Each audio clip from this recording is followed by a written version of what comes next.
Merhaba, ben Burak Şambak. YouTube kanalıma hoş geldiniz. Kanalımı siz fotoğraf meraklarına tecrübelerimi aktarmak için kurdum.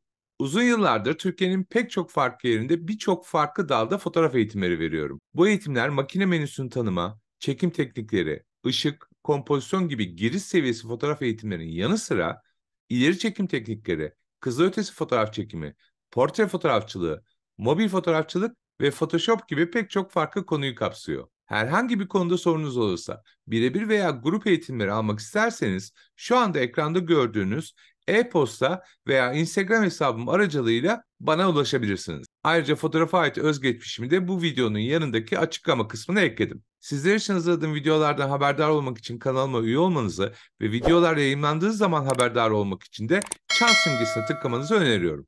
Paylaştığım videoların sizler için yararlı olacağına hiç şüphem yok.